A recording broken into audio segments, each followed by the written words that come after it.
तो देखिए, इसको लेकर तमाम तरह की आशंकाएं तो पहले से जताई जा रही थी, लेकिन वो अब आशंकाएं सच साबित होती नजर आ रही हैं। बंधक डील को झटका लगा है, हमास से विनाशक बदला शुरू हो गया है। हो क्या रहा है और इसके पीछे किस तरह के दावे किए जा रहे हैं? तजाची हानेकबी का दावा देखिए है क्या, बंधकों की रिहाई आज नहीं होगी। शुक्रवार से पहले बंधकों की रिहाई मुमकिन नहीं है, यह उनकी तरफ से क्लियर किया गया। इजराइल की तरफ से यह बड़ा बयान। वजह, रिहाई वाले कागजात पर हस्ताक्षर ही नहीं हुए।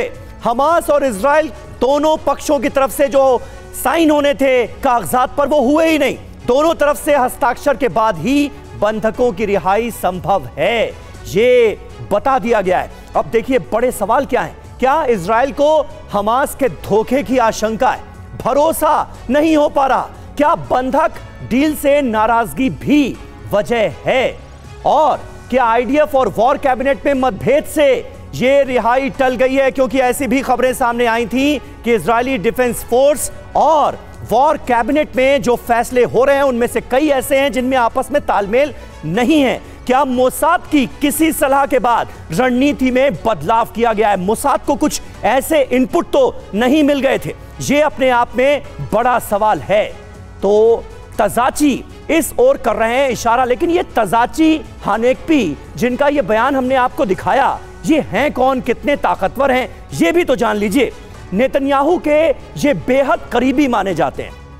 इजरायली सुरक्षा परिषद के मौजूदा अध्यक्ष हैं तनाजी और गृह मंत्री भी रह चुके हैं इजराइल के, इसलिए इनके बयान को हल्के में बिल्कुल नहीं लिया जा सकता। खुफिया परमाणु मामलों में सलाहकार रहे हैं और मोसाद से भी जुड़े रहे हैं, इजराइल की एजेंसी से भी जुड़े रहे हैं, खुफिया एजेंसी से। अमेरिका से दोस्ती में भी इनका बड़ा योगदान माना जाता है। और वो तजाची कह रहे हैं कि शुक्रवार से पहले तो रिहाई मुमकिन ही नहीं है। हमारे साथ इस वक्त कुछ खास मेहमान मौजूद हैं, जल्दी से उनसे आपका तारुफ करा दें। मेजर जनरल एसपी सिन्हा साहब हमारे साथ जुड़ चुके हैं, ग्रुप कैप्टन डीके पांडे साहब भी हमें ज्वाइन कर रहे हैं, एविएशन एक्सपर्ट भी हैं, डिफेंस एक्सपर्ट हैं। सिन्हा साहब, पहला सवाल आपसे। देखिए, आशंका तो लगातार ये जताई जा रही थी कि भाई इजराइल और हमास में डील कैसे हो सकती है? इजराइल तो हमास के संपूर्ण खात्मे की बात कर रहा है और हमास पर भरोसा किया जा सकता है क्या?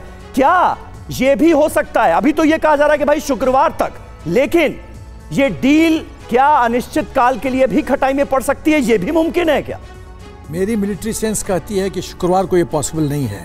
नहीं है। जब शुरू में ये खबर आई थी तो मैं बहुत विस्मित हो गया था, अचंभा हो गया था कि ऐसा कैसे हो सकता है। क्यों? ये इस समय सीज फायर करना वो सांप को जीवन दान देने के बराबर है।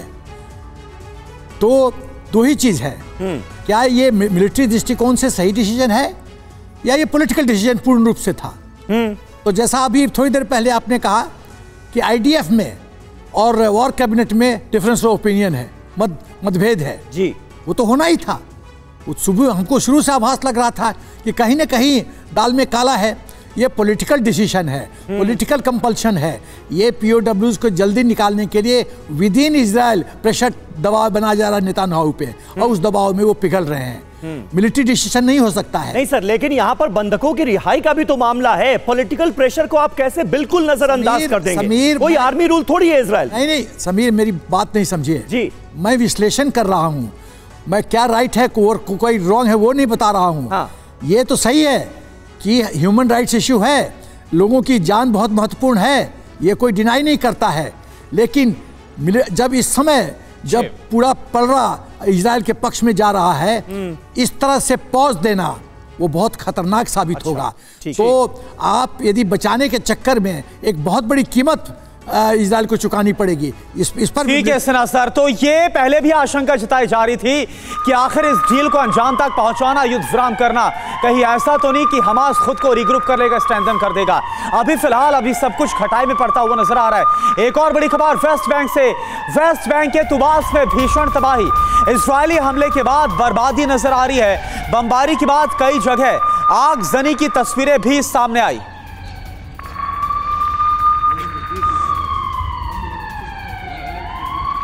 और देखिए एक और बड़ी खबर, ये हिजबुल्लाह के फ्रंट से आ रही है। हिजबुल्लाह का इजराइल पर बड़ा हमला, आईडीएफ के ठिकानों को एक बार फिर से हिजबुल्लाह ने निशाना बनाया।